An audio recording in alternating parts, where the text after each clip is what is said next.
Ever woken up with that, that familiar ache, back, maybe leg, and you just think, well, this is it, just getting old. That nagging feeling, maybe some creaking, it's something a lot of us know. But what if that pain, that persistent thing, isn't just aging? What if it's signaling something, something deeper, often misunderstood? Today, we're doing a deep dive into what might really be going on, a herniated disc. That's right. And, for many people, just hearing herniated disc sounds, well, pretty scary, maybe even debilitating.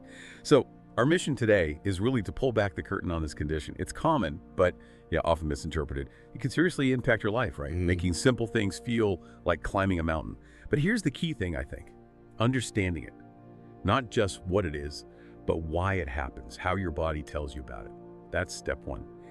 Absolutely crucial for relief.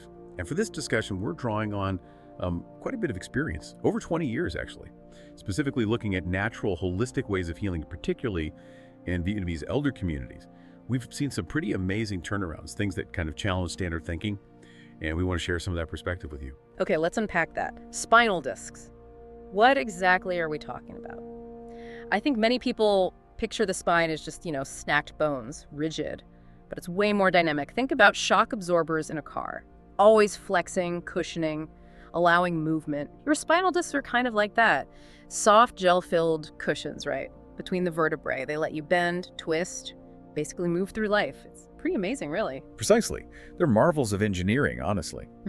But what happens when one of these cushions, these vital shock absorbers, starts to, betray us? It bulges or maybe even ruptures. And what's really interesting and often missed is that a herniated disc usually isn't some big sudden event like a snap. I mean, sure, accidents can trigger it, but for most, it's more like the end result of years of tiny stresses, wear and tear, maybe some subtle mistakes in how we move, how we hold ourselves. It all adds up slowly, pushing the disc past its limit. Much more subtle than one wrong lift, usually. That's a really important point. Not always one big oops, but maybe 1,000 tiny ones. So what are these silent stressors, these things that build up and cause a disc to finally give way? Why does our back start sending out these urgent messages? Well, there are a few main culprits, and some might surprise you. Aging, of course, that's a big one. As we get older, our discs naturally lose water, they dehydrate, and they lose elasticity, so they become less supple, a bit more brittle, and more prone to injury. Think of like an old rubber band. It just doesn't stretch the same way, does it? This happens naturally, making even small movements potentially problematic over time. So it's not just wrinkles on the outside, our discs are aging inside too. What about our habits, like how we sit all day or stand? Oh, absolutely. Poor posture, bad body mechanics. Yeah. They're huge contributors. I mean, think about it. How often do you catch yourself slouching or hunching over a keyboard? Bending down the wrong way to pick something up. These things seem small, right? But repeated thousands and thousands of times, they put immense uneven pressure on those discs. If you're constantly leaning one way or rounding your back instead of using your legs to lift, those discs are working overtime, trying to compensate. Over years, that relentless uneven load, it can just wear them down. I often say, your spine remembers every slouch. It's not just heavy labor, it's often the desk job too. Wow. Your spine remembers every slouch. That really paints a picture. Okay, what about people who are really active or have physically demanding jobs? Yeah, repetitive motions and heavy lifting are definitely factors too. If your life involves years of physical work, or even just the same bending and twisting motion over and over, the risk goes up. But it's crucial to understand it's not always about lifting something incredibly heavy. Often, it's how you lift it, or just the sheer number of times you do a straining motion. Even things like gardening, or constantly reaching up. It's the consistent poor mechanics that cause tiny bits of damage that just accumulate. That makes total sense. So for most people, it's the long game of wear and tear, not just one sudden injury. But I guess sudden trauma can still cause it sometimes. Oh yes. Less common, maybe, but definitely possible. A fall, a car accident, maybe a direct hit to the back. That can forcefully impact the disc, sort of, squishing the inner gel out. But yeah, for the majority, it's more gradual. And we should also mention genetics. You can't change your genes, obviously, but some people do seem to have a predisposition. If disc problems run in your family, you might be a bit more susceptible. But lifestyle choices can still make a huge difference in whether that risk actually turns into a problem. It's not destiny, Right, that nature versus nurture balance. Interesting. Are there other lifestyle things that maybe quietly contribute? Definitely. Things like obesity, for instance. Extra weight puts more stress on the spine, especially the lower back. day in, day out. That constant extra pressure can speed up disc degeneration. And maybe, surprisingly for some, smoking plays a role too. Nicotine actually messes with blood flow everywhere in the body, including to your spinal discs. Discs need good blood supply to get nutrients and, well, repair themselves. Smoking hinders that, making them more vulnerable and less able to heal. It's kind of empowering, isn't it? Realizing that knowing these causes isn't about being scared, but about getting some control back. Knowing why gives you the power to make different choices, protect your spine. Maybe take a moment to think. How might your daily habits be affecting your spinal health? Okay, now let's get into decoding the signals. We've all had a backache, right? But how do you know if your body's trying to tell you it's specifically a herniated disc, not just general soreness? This is where we need to listen closely. Your body's usually pretty good at sending messages when something's wrong. And the main one here, no surprise, is pain. But this isn't usually just a dull ache like tired muscles. Herniated disc pain is often described as sharp, shooting, sometimes burning, or a deep ache. And the really key thing is that it frequently radiates. It travels. Radiates, what does that feel like? Where does it usually go? Good question. So if the problem disc is in your lower back, the lumbar spine, that pain often travels down into your buttock, maybe your thigh, sometimes all the way down the leg into your foot. That's what people commonly call sciatica, because the disc is pressing on or irritating that big sciatic nerve pathway. You might also notice the pain gets worse when you cough or sneeze or sit for a long time. Those things tend to increase the pressure on the disc. Now, if the herniated disc is higher up in your neck, the cervical spine, the pain pattern is different. It might shoot down your arm, maybe into your hand, even your fingers, following the path of the affected nerve. And beside pain, numbness or tingling is another really common sign.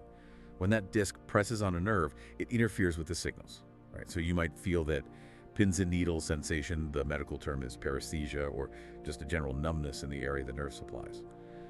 So for a lower back disc, maybe your foot or part of your leg feels numb. For a neck disc, maybe your hand or fingers. It's kind of like when your arm falls asleep, but it tends to stick around longer. It's a sign of ongoing nerve pressure. Right, so it's not just fleeting, it lingers, suggesting something's consistently wrong.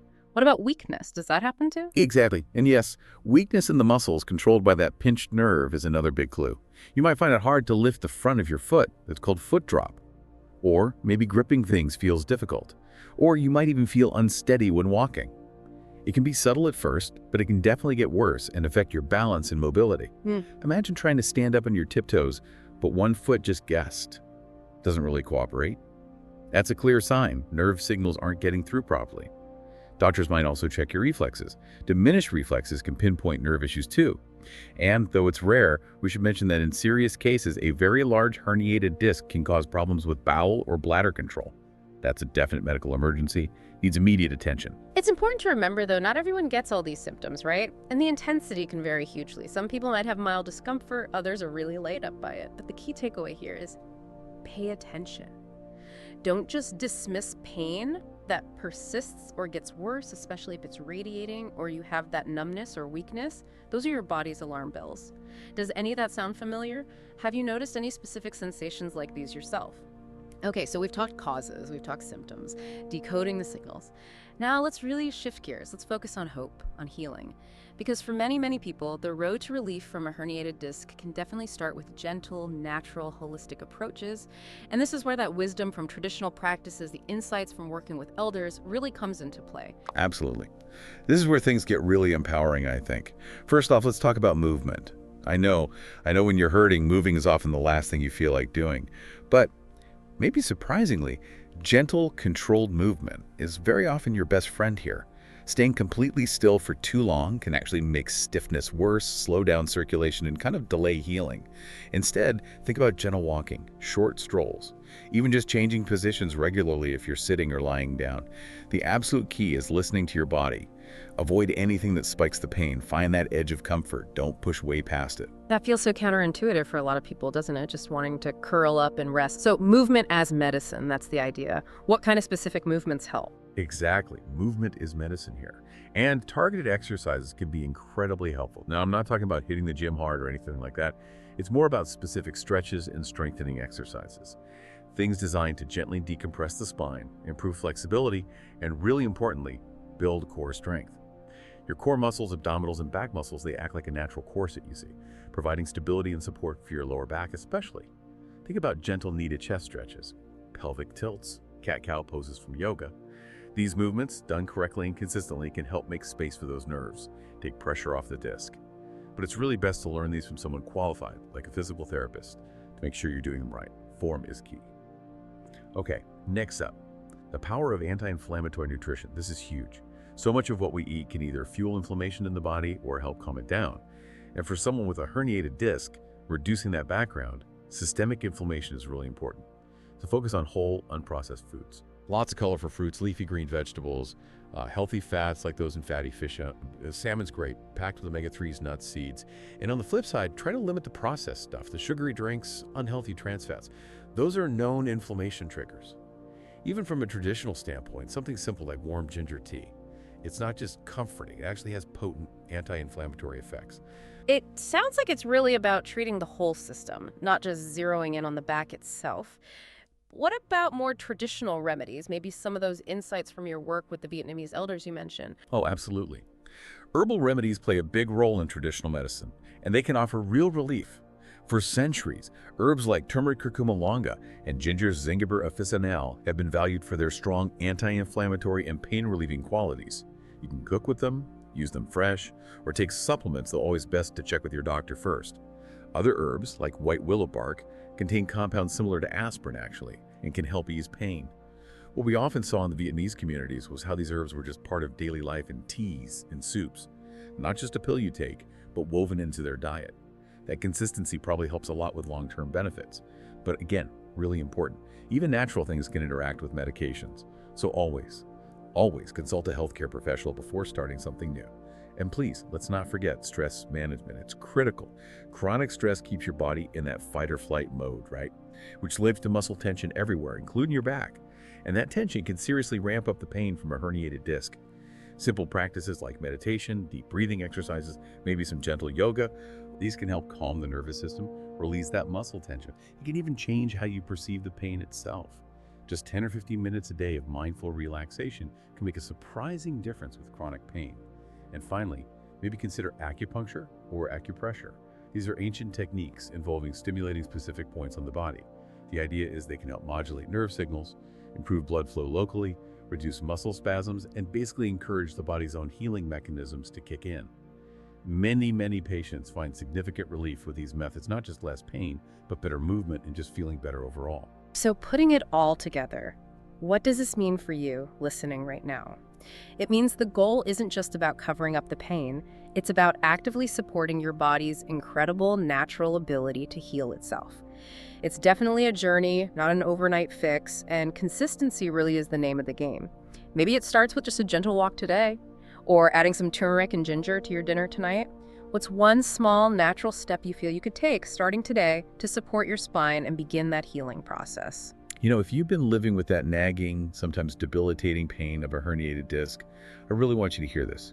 You're definitely not alone, and there is absolutely hope. I've truly had the privilege of seeing so many people just like you, make that journey from being really limited by pain back to living a full, vibrant life. Yeah, and I can't help but think of Mr. Tan.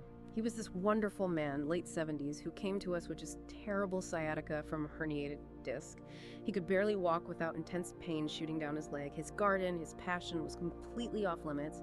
We started really slowly, gentle stretches, very specific ones for spinal decompression. We incorporated some herbal remedies known for inflammation, made some key dietary changes, and we also added just a few minutes of mindful breathing each day. To help with the pain perception, manage the stress of it all. It wasn't instant, of course, but gradually with his commitment, he was so consistent, the pain started to ease up. And within a few months, Mr. Tana wasn't just walking better, he was back out there in his garden, tending his orchids. You could just see the joy back in his eyes.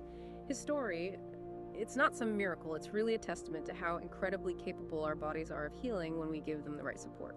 Your body truly is remarkably resilient. It has this profound capacity for healing built right in. Our whole aim here is really to empower you with the knowledge and with these natural tools to help you unlock that potential within yourself. You absolutely deserve to wake up without dreading that first step out of bed, to enjoy simple things like a walk or playing with kids or grandkids, to live with comfort and vitality. It really is amazing what our bodies can do when we finally start listening and give them what they need. And just as we wrap up this deep dive, maybe leave you with this thought to consider. Mhm. How might truly listening, really tuning in to your body's subtle signals, those little aches or nudges you might usually ignore, and understanding the cumulative effect of your everyday habits, how might that fundamentally change your whole approach to your health, your vitality, not just now, but for the long haul? Always remember, your health is your greatest asset. And of course, please always consult your doctor or another qualified healthcare professional before making any significant health decisions, especially if you have existing medical conditions. That's always the first step.